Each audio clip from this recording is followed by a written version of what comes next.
Good morning, folks. How are we doing? Today is the 30th day of August 2024. It's fucking dark and early down here in Tampa at 20 minutes till 7 in the morning on a Saturday. Happy Saturday. I hope you had a good, safe Friday. Um, we'll talk about Gaza. We're going to talk about Israel. We're going to talk about hypocrisy. We're going to talk about what's happening right now in the media landscape in terms of how we as a people have been so corrupted that we always think the two videos I'm going to make this morning are all about the ends justifying the means. And I think two prime examples, no pun intended with that, but or maybe pun is intended with that. One would be, of course, what's going on in Gaza, what's going on in Israel, what's going on in the West Bank, and the genocide that's taking place now, based on the nothing more than Zionist covetous aggression towards the people of Palestine, and a situation that's happening in college football. You say, well, that's a crazy comparison to make. And maybe watch the two videos and see if you have the same opinion at the end of them. But the first one's going to be about what's happening with Benjamin Netanyahu, with the Zionist fucking IDF, leaders of the IDF, and the Zionist IDF themselves. There's been too many videos of IDF soldiers dancing around and happily fucking celebrating the fact that now they're going to finally get that glorious land from those Palestinian orcs, as they like to call them. It's a way of life over there, and it's unfortunately one that is shared by far too large of a percentage of the population. We're going to talk about what's happening in the West Bank. We're going to talk about what's going to happen in Gaza in the next couple of days when it comes to the pause in aggression to hand out some polio vaccines, questionable polio vaccines. Somebody asked me, are they the same ones that crippled so many kids in Africa recently? And I'm guessing maybe so. Yes, I don't know. But a pause in aggression in order to give these children this polio vaccine as just as a pretense, as an affectation of concern, masking a criminal level of apathy towards the people of Gaza, towards the people of Palestine. And I'm not just talking about the IDF or the World Health Organization asking for this 3-day ceasefire so they can deliver these fucking vaccines. I'm talking about the media and the people in the United States. We see this as some kind of humanitarian effort to help save or better the lives of these children. Meanwhile, aid delivery has slowed to almost a crawl. The United Nations, I posted a link the other day, the United Nations is pulling all of their people out who've been trying to provide aid and assistance to people inside Gaza because the Israelis are killing them. So they will force them to drag them out. And of course, bombing refugee camps, which just happened in the West Bank. By the way, the West Bank is not governed by Hamas. There is no, the mask of doing this to protect Israelis from the aggressors has slipped off and fallen onto the ground and slid into the gutter someplace and been washed away down into a storm drain. It's gone. But what is happening now? What is happening now? Are the kids in fucking colleges back out? No, because the colleges have promised them if you go back out, if you resume your fucking protests, you'll all be out of school. And then you'll be blacklisted and not allowed to go into school anywhere else. and it will change your lives and the course of your lives forever. That's what the schools are doing in an effort to support a Zionist fucking genocidal campaign against a fucking people that are causing no harm to anyone, simply trying to live their lives on their fucking ancestral homes and resisting an occupying power who want nothing more than to wipe Palestine off the map. It's fascinating to me. Let's talk about it first, and then at the end of this video, I'm going to go over what I wrote yesterday, which was a modest proposal, and we'll talk about that. It's as long as I've been doing this, as long as I've been a supporter of Palestinian rights and the people of Palestine and an end to the occupation, as long as I've been doing this, this is the lowest point for me. This is the lowest point. It wasn't Protective Edge. It wasn't pillar of fucking genocide. It wasn't fucking cast lead. This is the low. It wasn't even the Great March of Return where they were shooting fucking Palestinians in the legs, killing them, maiming them, crippling them, while they were simply marching on their side of the fence. It wasn't even that. It wasn't even fucking genocidal, psychopathic fucking Benjamin Netanyahu getting constant standing ovations from paid-off Congress critters in the United States while committing a fucking genocide and after having already killed 15,000 Palestinian children. I mean, that's a low point. But this is where we are now. So I've got to talk about it. This is from El Mayadeen English. We'll talk about this and then we'll talk about my modest proposal in a second. West Bank attacks lay bare what Netanyahu's endgame for Palestinian territories. Quote, over the past few days, Israeli forces under the instruction of Benjamin Netanyahu government have carried out violent raids in occupied territories in the West Bank internationally recognized as part of Palestine.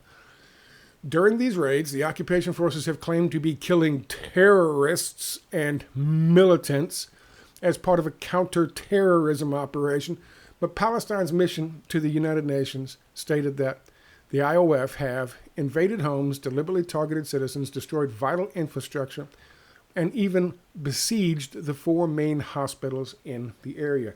End quote. Let me confirm. This is from Adam at Adam Media, Adam E Media. This is the destruction of infrastructure. They are using specially modified Caterpillar-built killdozers to destroy the roads in northern West Bank, to make life more difficult on the people living there, so they will leave. This has nothing to do with Hamas. This has nothing to do with Islamic Jihad.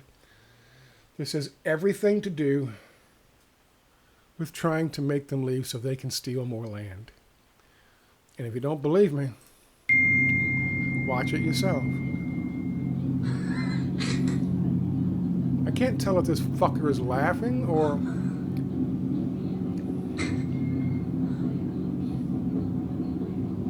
they're just destroying the roads, making them impassable. And that, ladies and gentlemen, is a specially built killdozer made by fucking Caterpillar here in the United States. And it's your taxpayer dollars given to Israel that pays for them. You paid for that. By the way, that's the same type of machine that killed Rachel Corrie all those years ago. And that's what they're doing. This is obscene. And again, has nothing to do with countering the terrorists. Let me explain something to you. I saw one of these Sicario fucking movies, and they open up with, of course, torturing some dude, supposedly a fucking pirate in some Somalia, and the guy proudly saying that since we're not in the United States, we can do whatever the fuck we want to you. We can win Africa. We can torture you all day long any way we want to.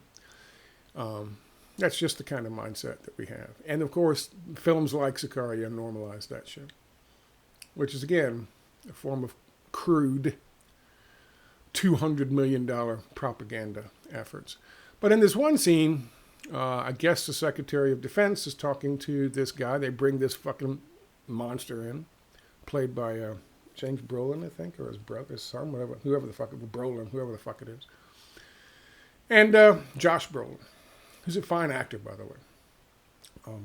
He says, if you want me to do this, I'm going to have to get dirty. And the Secretary of Defense says, that's exactly why you're here, dirty.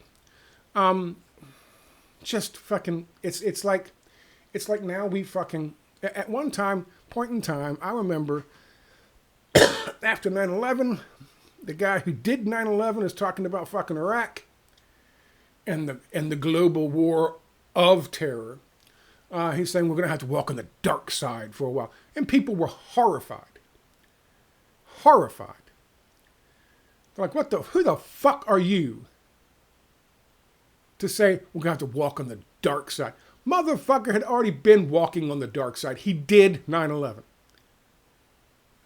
I don't care if he's still around or not. His daughter should be prosecuted for that shit. And then if she breeds, her offspring should also be prosecuted for that shit. And then if they breed. But in this scene, the guy gives the definition. He goes, you know what terrorism means? And he goes, that's above my pay grade. He's so cool. Then the Secretary of Defense says, well, the definition of terrorism is an organization that uses violence to change a political structure. That's not the definition of terrorism. But they're programming that into your head as the audience member for the $200 million fucking propaganda effort. The definition of terrorism was, and I don't care what anybody else says and what the United States has done to change that definition, anybody who uses violence or the threat of violence to make a political, economic, or social change to a governmental system, to a nation. Full stop. Why did they change it? Because we use threats of violence to change social and economic fucking systems in other countries. We use violence to change social, political, and economic structures in other countries. We are the terrorists. That is exactly what this is. That is terrorism. By definition. Even that little action right there. This is violence. Destroying the infrastructure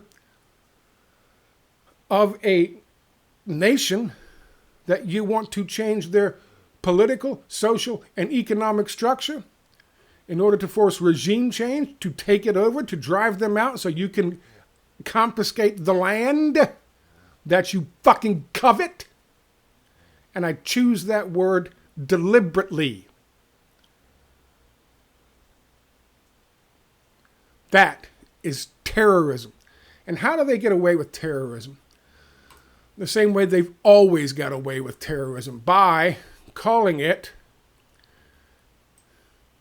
counterterrorism. We'll do terrorism, but then we'll say it's counterterrorism to fight against the terrorism. There was no terrorism coming out of the West fucking Bank. None.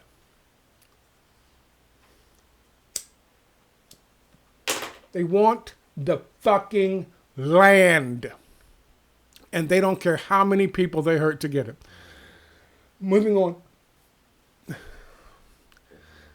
The sudden decision to wage war against the occupied West Bank comes simultaneously with the ongoing war in Gaza, as well as a total disregard of U.S.-backed efforts to try and secure a ceasefire. Of course, I accurately predicted this in a previous article, that such a ceasefire amounted to little more than U.S.-backed PR, with no serious ability to leverage Tel Aviv, with Benjamin Netanyahu having no such interest in one. Rather, what these attacks demonstrate is the true endgame of this government, which is, for all intents and purposes, to destroy the two-state solution and sovereign Palestine. I strongly recommend you go over there and watch that and read that article. It's good. Here's my point. And this is going to be a point that you will actually be able to also apply to the situation in college football. One situation in college football. You can't criticize Netanyahu. You can't criticize the state of Israel without being immediately attacked as an anti-Semite. The leveraging of the language like that immediately against anyone who calls into question their fucking policies the way I am, it's just pure fucking propaganda. They use the identity politics of the quote-unquote Jewish state as cover for what they are doing, for what the Zionists are doing. But of course you can question the fucking policy of any nation state without it having to be about the religion, the primary religion in that state. You can do that with Denmark. You can do that with the United Kingdom. You can do that with the United States. You can do that with fucking Canada. You can do that with Iran. You can do that with fucking Syria. And you can do it with Israel. No, you can't do it with Israel. Because Jewish thing.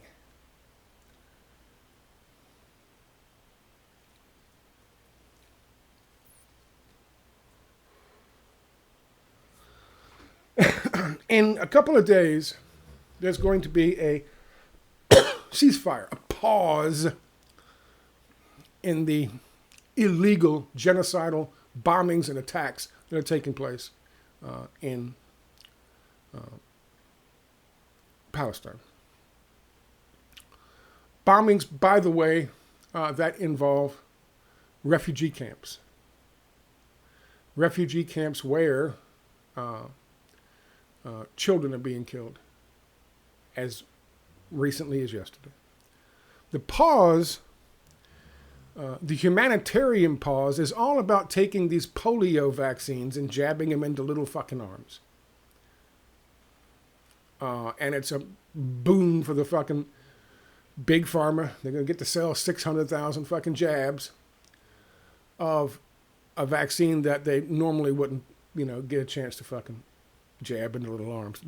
Are they the same ones that caused so much harm in Africa recently? Don't know. Are they outdated? Like they've done that before with COVID-19 fucking jabs? Don't know. A chance to fucking get money for these fucking outdated vaccines that they would normally be a loss for them. I don't know. If they are, who's going to report on it? But I want to touch on this, the abject hypocrisy of this, and the PR of how it's going to be used in the United States as some kind of proof. See, the Hebrews are clearly superior to the fucking Palestinians and the Muslims in Palestine, because they're going to stop their counter-terrorism actions long enough so they can give jabs in these little arms.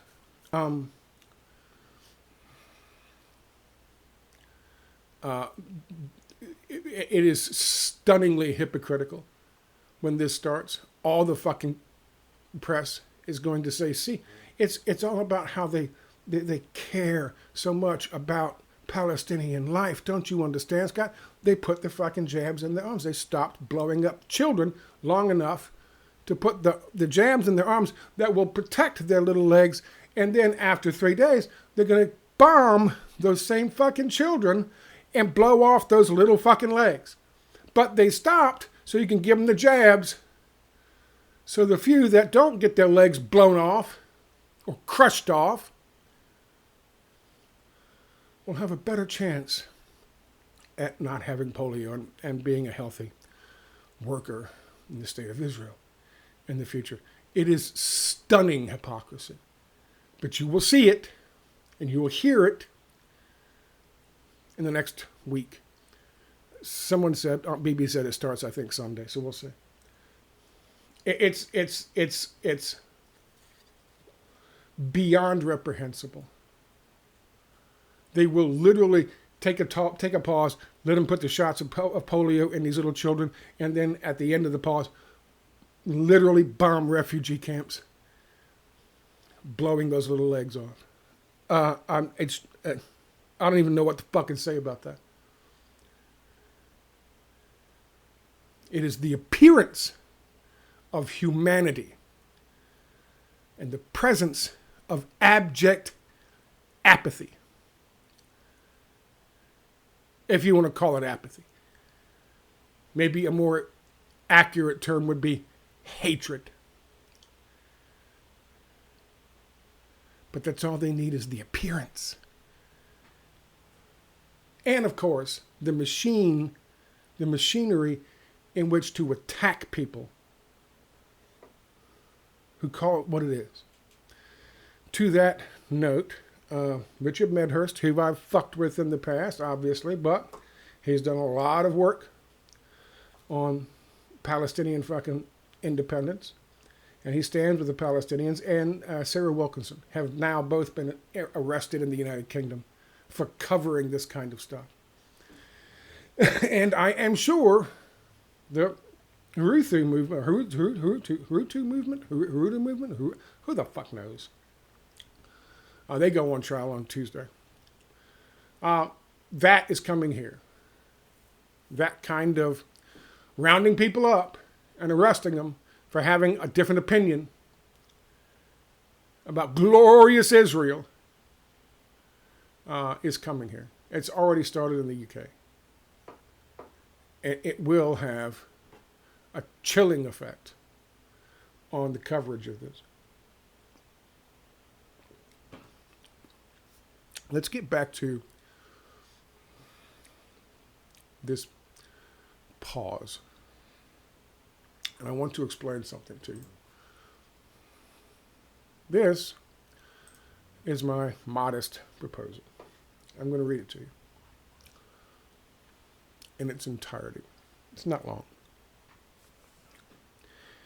And it is heartfelt, and this is what I mean, and I mean what I write.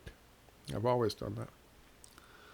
I've stood by the Palestinians in their struggle for freedom since I can remember. Even in school all those years ago, it never seemed right to tolerate, to even praise illegal Israeli occupations and settlerism in Palestine as we simultaneously condemned it in our own country centuries ago.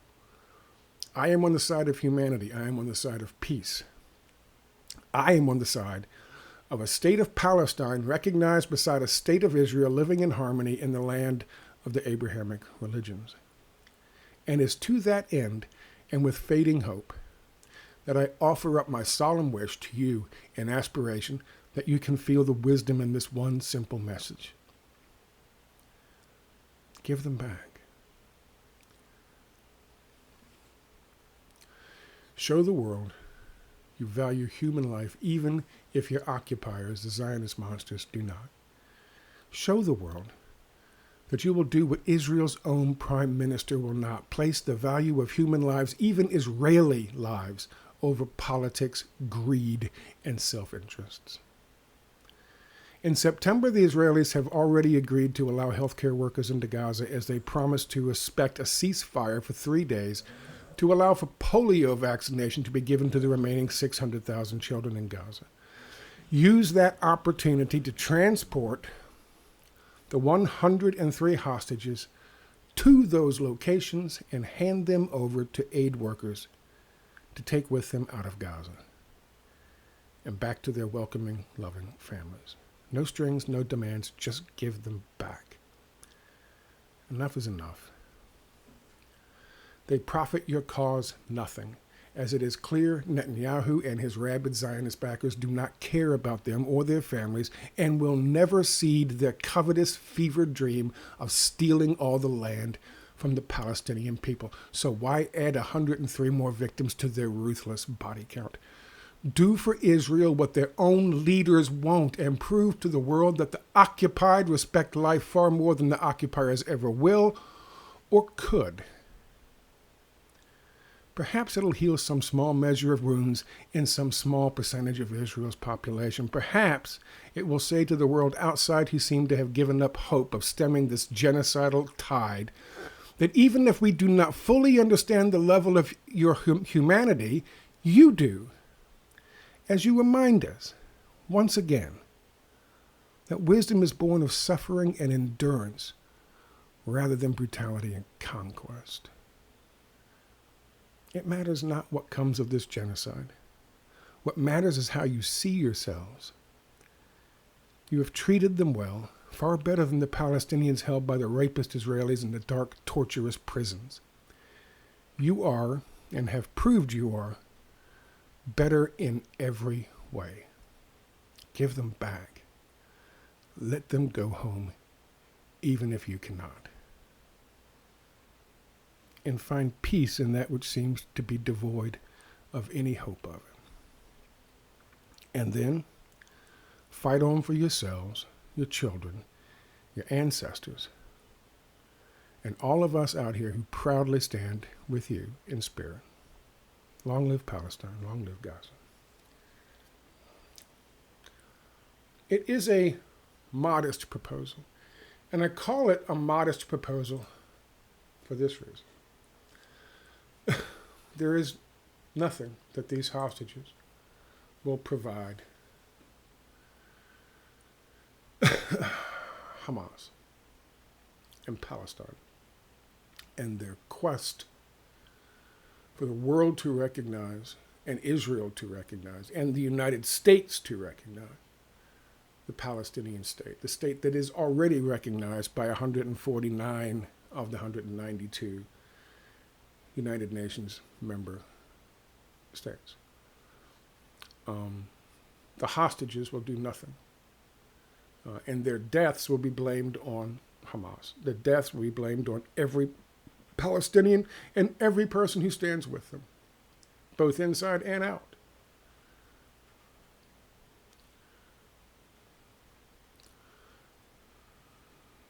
There is no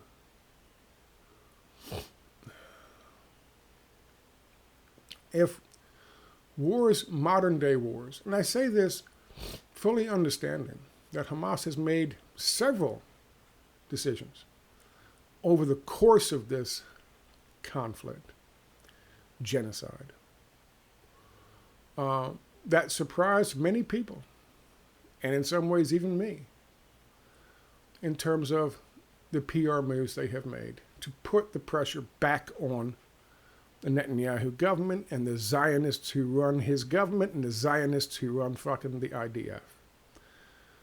This would be in keeping with that kind of move, those kinds of moves.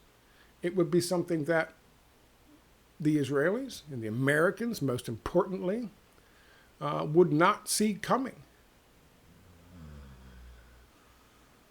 No strings. No questions. Just make a public statement the day you're doing it, the day your buses show up and drop off these hostages. And you say goodbye to them and they say goodbye. None of them have been raped. None of them have been killed. None of them have been tortured by the Palestinians. And hand them over to the fucking aid workers. And make sure the world sees it, recorded. It would catch Netanyahu and the IDF and all of them off guard because you are taking, for one thing, you are taking away part of their justification for doing what they do. Now, as we've seen, and I just told you, they're able to get away with shit in the West Bank right now that couldn't possibly have anything to do with stopping the Hamas terrorists. Hamas doesn't run the West Bank. Hamas isn't driving along on those fucking roads. They're doing that, making life unbearable now in the West Bank, just like they're doing in Gaza, in order to drive people out.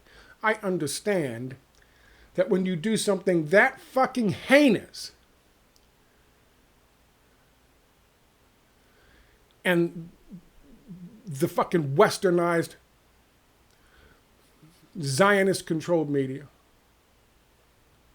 don't even bother covering it.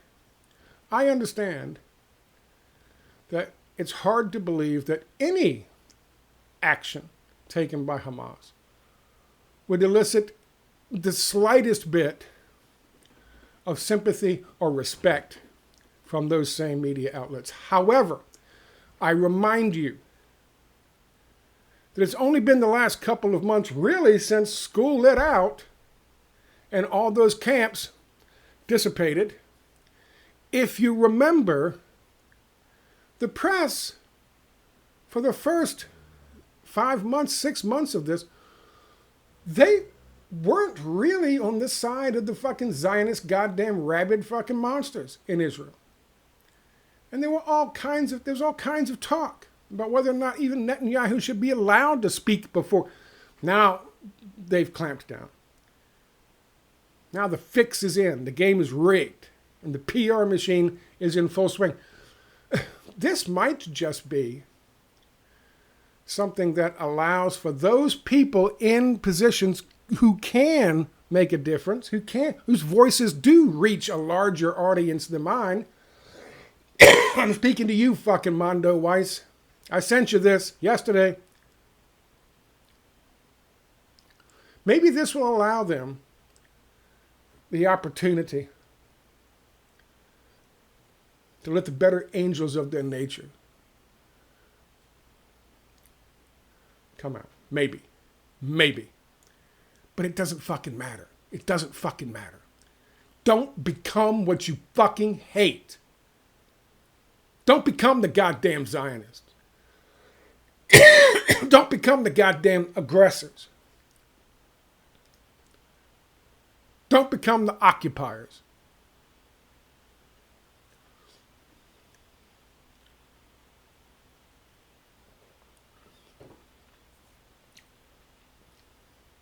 Netanyahu and the Zionists don't give a shit about these people. They don't give a shit about humanity. They don't give a shit about their own people. The Hannibal directive was ordered on October the 7th to kill their own people, to jack up the fucking numbers, and to blame it on fucking Hamas. That's why they did it. No other reason. Don't kid your fucking selves. They don't care. Show the world that you're better than they are. Some jackass leaving the fucking United Nations 3 or 4 weeks ago, I covered it briefly. Their permanent representative to the UN retired and was leaving. And on his way out, he was all pissy and saying horrible fucking nasty shit to a Palestinian sitting across the room, a colleague. He didn't care. Why? Because he's a racist Jewish supremacist. I'm talking about them being the most moral country in the world. Prove to them, prove to the world that they are not.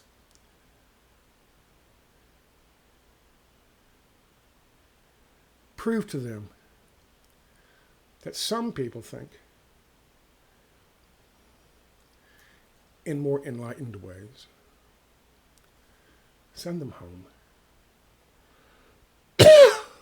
Even if you can't go.